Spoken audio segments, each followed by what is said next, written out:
Colonel साहब, जो अभी पुलवामा की घटना हुई और उसके बाद एयर स्ट्राइक हुई पाकिस्तान में, उसको लेके हमारे देश में कुछ सवाल राजनेता उठा रहे हैं और सबूत मांगे जा रहे हैं। तो आप, क्योंकि 1971 में युद्ध में आपने भाग लिया और कई चीज़ें ऐसी थी जो आपने सफलता प्राप्त की और ज़रूरी नहीं था कि जनता को ये सारी चीज़ें बताई जाएँ। आप क्या कहना चाहेंगे इस बारे में? देखिए, जहाँ तक एयर स्ट्राइक का है, वो पहले ही हमारी गवर्नमेंट ने ये माना है कि हमने बॉर्डर के साथ किया है। और ये बॉर्डर वो नहीं है जो लकीर लगी होती है। ये हवाई जहाज जब उड़ता है इतनी स्पीड के साथ, तो बॉर्डर से थोड़ा 100 किलोमीटर 1 किलोमीटर इधर बाएं हो सकता है।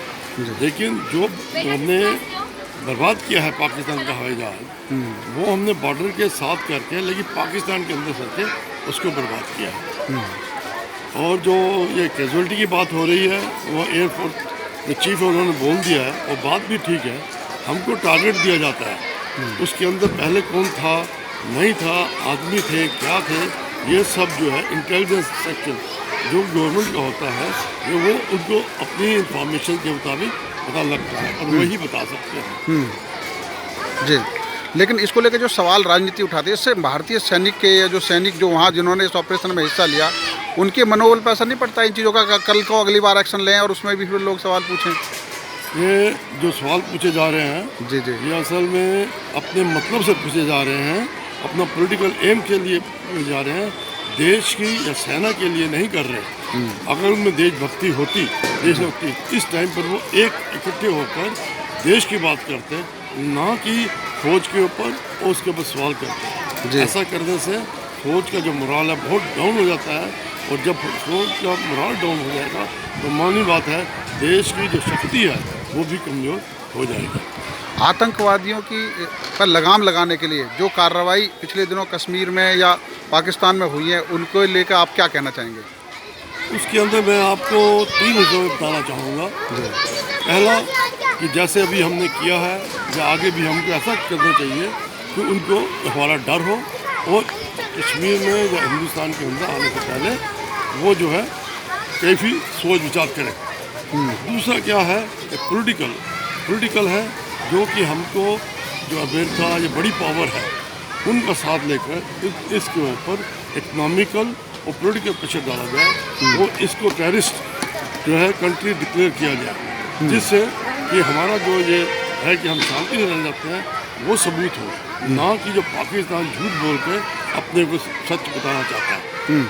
तीसरा पॉइंट ये है कि ये कश्मीर भारत का हमेशा ही हिस्सा रहा है, और जो कल्चर है वो कश्मीर के अंदर भी वही कल्चर है, भारतीय कल्चर का कहते हैं। लेकिन अभी क्या हुआ है कि जो अंदर के लोग हैं अपने पॉलिटिकल एम से या रिलीजियस एम से या किसी और एम से जो है वो इसको जिंदा रखना चाहते हैं, और उनकी सपोर्ट के लिए पाकिस्तान या दूसरे मुल्क हैं जिनको कि अपना पॉलिटिकल मिलिट्री या दूसरा जो है वो इंटरेस्ट है, वो नहीं चाहते कि भारत जो है एक स्ट्रांग कंट्री बने और जिससे कि दुनिया के अंदर उसका नाम हो। इसलिए हमको जो अंदर हैं कश्मीर के अंदर जो छुपे हुए हैं, जो देश के अगेंस्ट बोलते हैं, कोई भी हो, किसी भी लैंग्वेज का हो, चाहे वो झंडा फैलाता है या बोलता है, वो देशद्रोही है, और उसको किसी हालत में न रखा जाए। अगर ये दौड़ जाएंगे तो मानी बात है, बाहर से आने वाले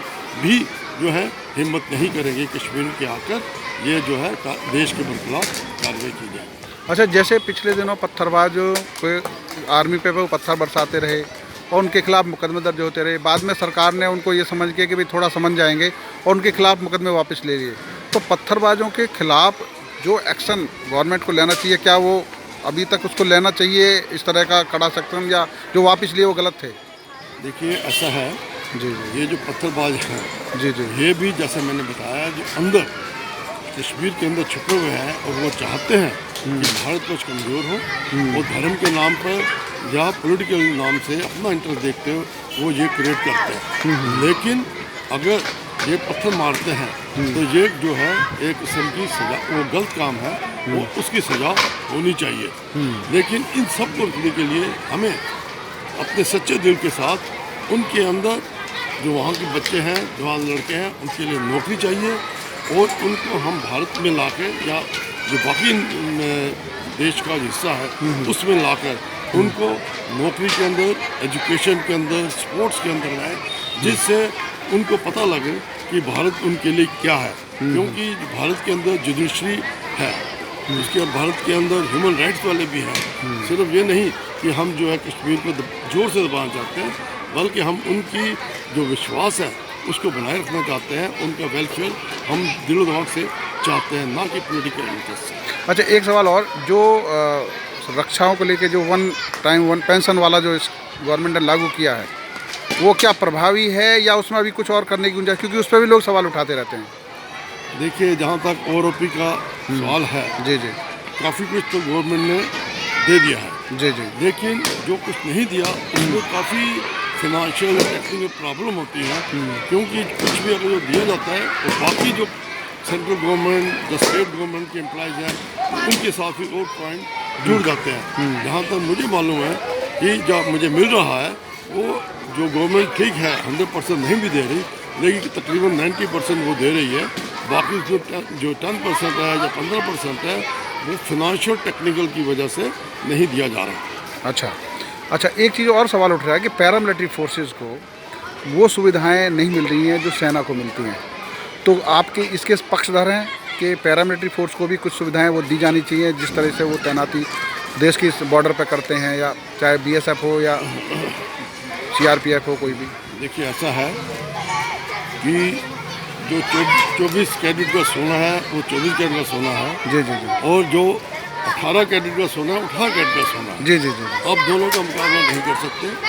दूसरी बात यह है कि ये जो बीएसएफ या जो पैरामिलिट्री है उनकी फैमिली स्टेशन पे रहती हैं, वो बहुत थोड़े समय के लिए बाहर जाते हैं, या कोई कार्रवाई करनी हो स्टेट के अंदर या सेंट्रल गवर्नमेंट के ऊपर। जो आर्मी है वो जो है बिल्कुल फॉर्म जाती है, उनको 3 साल 4 साल तक जाना पड़ता है। इसी तरह सेचन के अंदर, नागालैंड, मिजोरम के अंदर ये मेन फोर्स जो है, ये जो पैरामिलिट्री फोर्स है ये सिर्फ जो है जो भारत के जो पॉलिटिकल सिस्टम है उसके अगेंस्ट जो कार्रवाई करते हैं उनको छू में दबाने के लिए है। लेकिन जहाँ पूरा जोर लगाना पड़ेगा, जहाँ उन्नत करना पड़ेगा, वो अखिली फोर्स जो रहता है अल्टीमेटम, उसके लिए आर्मी है। तो मानी बात है, सीआरपी या दूसरी जो पैरामिलिट्री फोर्स है, आप उनको आर्मी के साथ मुकाबला नहीं कर सकते। एक और बहुत महत्वपूर्ण सवाल कि वायुसेना अध्यक्ष जो पूर्व थे वीके सिंह, वो जब रिटायर हो गए तो राजनीति में आए और वो चुनाव लड़े और जीते। तो जो वायुसेना अध्यक्ष रहे हैं या नौसेना अध्यक्ष रहे हैं या जो भी मतलब चीफ रहे हैं, क्या उनको राजनीति में आना चाहिए? और राजनीति में आने के बाद जो कभी कभी ऐसी परिस्थिति का सामना करना पड़ता है या अच्छा भी होता है, तो आपकी राय क्या है? देखिए, जब वो कोई सीनियर अफसर राजनीति में जाता है उसके लिए बहुत मुश्किल होता है कि उसने 30-35 साल एक डिसिप्लिन फौज के अंदर और एक वेलफेयर के अंदर और एक ही देश के लिए करने की जो उसके अंदर जोश होता है उसके साथ है। जी जी, जहाँ वो पॉलिटिक्स ज्वाइन कर लेता है तो उसको अपना वो जो 32-35 साल है उससे अलग होकर उस पॉलिटिकल लिए इंटरेस्ट लेना पड़ता है। ठीक है, देश की खातिर करता है, लेकिन सब पॉलिटिकल पार्टी जो है पहले अपना इंटरेस्ट भी देखती हैं। जहाँ तक मेरा ख्याल है कि कोई जो सीनियर अफसर है उनको पॉलिटिक्स में नहीं आना चाहिए। अगर आते हैं तो चंद एक को आना चाहिए जो कि पॉलिटिक्स के बेस को जानते हैं, उसके हालात को जानते हैं, या जिनका पॉलिटिकल फैमिली से बैकग्राउंड से वो आता है। नहीं क्या, थैंक यू। अरे एक चीज़, सन 1971 का भी कोई उदाहरण बताइए जो जिस समय आपने एक ऑपरेशन को वो दिया था, अंजाम दिया था, थोड़ा एक संस्मरण उसमें बताइए। ये जो लड़ाई में मुझे वीर चक्र मिला, जी जी, वो जो है बैटल ऑफ गंगा सागर कहलाते हैं। ये अगरतला के सामने है। जी जी, ये ऐसी लड़ाई थी जिसके अंदर हमको 5 से 6 किलोमीटर अंदर जाके बर्बाद करना था। बड़े कमांडरों का प्लान था कि टैंकों के साथ सवेरे करेंगे, लेकिन जब मैं उधर गया तो देखा कि वो जो स्टेशन है बहुत स्ट्रेटेजिकल है, रेलवे लाइन को डोमिनेट करता है। कुमिल्ला से जो हाईवे जाता है ऊपर की तरफ उसको डोमिनेट करता है। इन सब को देखते हुए और बहुत माइंस थी वो पाकिस्तानी थे, तो हमने सीनियर अफसर को बोला कि आपका प्लान नहीं चलेगा, हमें जो है रेलवे लाइन के साथ हैंड टू हैंड फाइट करना पड़ेगा। तो वो नहीं माने, लेकिन किसी तरह मना लिया। जब हम ये लड़ाई हुई सवेरे 3 बजे शुरू हुई और जो पहला बंकर जो जिसको मैं लीड कर रहा था, तो मैंने उस बंकर के ऊपर मार्टर को फेंका, उसको बर्बाद किया और दुश्मन ने फायर भी किया। हमारा एक जवान जख्मी हो गया, लेकिन इसके अंदर मैंने ग्रेनेड फेंका और जितने पाकिस्तानी इसके अंदर थे उसमें उनको भी जख्मी हुआ और मर गए। लेकिन 2 तब भी निकल रहे थे, उनको भी हमने 2 से मारा। बाकी जो स्टेशन था पूरा हैंड टू हैंड फाइट, यानी कि बिल्कुल सामने सामने की लड़ाई हुई। और साथ ही यहाँ पर एक अल्बर्टिका था आदिवासी, जिसने भी हैंड टू हैंड फाइट करके दुश्मनों को काफ़ी नुकसान पहुँचाया और उसको लड़ाई के अंदर परमवीर चक्र मिला था और मुझे वीर चक्र मिला था। और पूरे बांग्लादेश लड़ाई के अंदर जो ईस्ट पाकिस्तान की लड़ाई के अंदर जो है एक ही परमवीर चक्र था, ठीक है। और उसके बाद जो है हम आगे गए और ढाका में तो उसको आज़ाद कराया।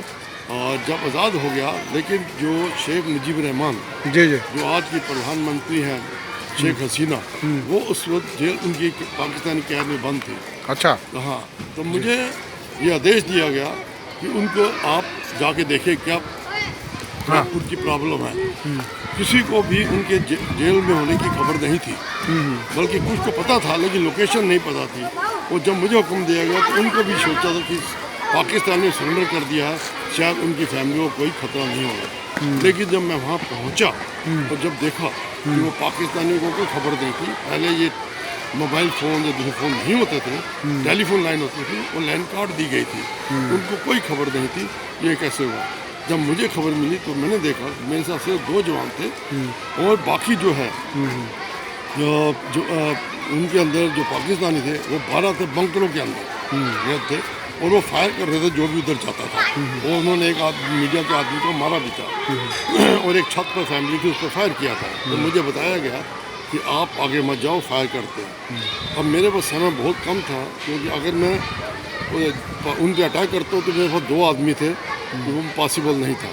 अगर मैं फ़ौज को बुलाता हूँ तो मुझे क्वारी करनी पड़ेगी, वो पूछेंगे, तब तक फ़ौज आएगी, बहुत लेट हो जाएगा। तो मैंने अपना हथियार अपने जवानों को देखकर हुक्म बोला कि तुम वहीं रहो। और मैं बिना हथियार के उनकी तरफ बढ़ा। और जब मैं उनके पास पहुंचा तो उन्होंने मुझे बोला कि आप वापस जाओ, नहीं तो आपको हम मार देंगे। वो ये डराव और दबाव रखते रहे, लेकिन मुझे उनकी फैमिली को बचाना था। मेरे आगे एक ड्यूटी थी, मुझे उसका फिक्र नहीं था। और मैंने जो है उनको बोला कि मैं भारतीय फौजी का एक अफसर ढाका पार करके आपके सामने यूनिफॉर्म में हूँ और बिना हथियार के हूँ, हैं। ये काफ़ी नहीं आपको बताने के लिए कि पाकिस्तानी फ़ौज ने सरेंडर कर दिया, आप भी सरेंडर करें। उन्होंने इस चीज़ से मना कर दिया, बोले उनको कोई खबर नहीं है और अगर वो नहीं जाएंगे तो वो फायर कर देंगे। तो फिर भी मैं वहाँ टिका रहा। और उस टाइम पर जब मैं गेट पर पहुँचा तो एक सेंट्री जो था उसकी राइफ़ल का जो बैनर होता है, जो चाकू लगता है, वो मेरी बॉडी को टच कर रहा था।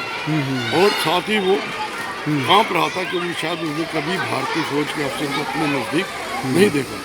मुझे लगा कहीं वो काम पे गलत कार्रवाई ना कर दे और मैं भी कोई अगर एक्शन लूँगा और उसको गलत मतलब समझा गया तो इट विल बी डिवास्टेशन, ये बर्बादी की निशानी होगी। मैंने उसको राइफल को आस्था से हटाया और जो ऊपर पाकिस्तानी बंकर में थे उनको मैंने समझाया।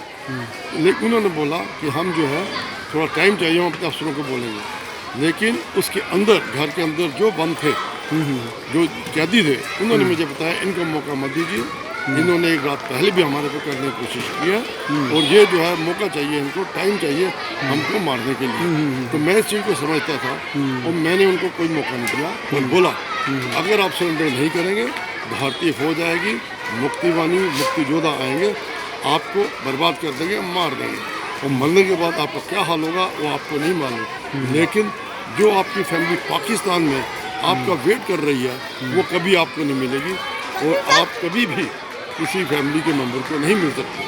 अगर आप सरेंडर कर देंगे एज ए आर्मी अफसर, भारतीय फौज का अफसर, आपको मैं प्रॉमिस करता हूँ कि मैं आपको आपके हेडक्वार्टर पहुँचा दूँगा और जिससे कि आप अपनी फैमिली को मिल सको। इतना बनाने के बाद ये मेरी बातचीत चली तकरीबन आधा घंटा। हैं। अभी जो मैंने आपको थोड़े शब्द में बताया, उन्होंने कई वक्त किया, हथियार का लोग किया, सब कर रही थी। और उतने के बाद फिर जब मैंने उनकी फैमिली का और ये प्रॉमिस दिया कि छोड़ूंगा, तब वो सरेंडर किया उन्होंने। और उनको सरेंडर करने के बाद मैंने 2 जवान थे, उनके साथ उनके हेडक्वार्टर को पहुँचा दिया और फैमिली को मैंने दरवाज़ा खोला और आज़ाद करा दिया। बहुत बहुत thank you sir, thank you.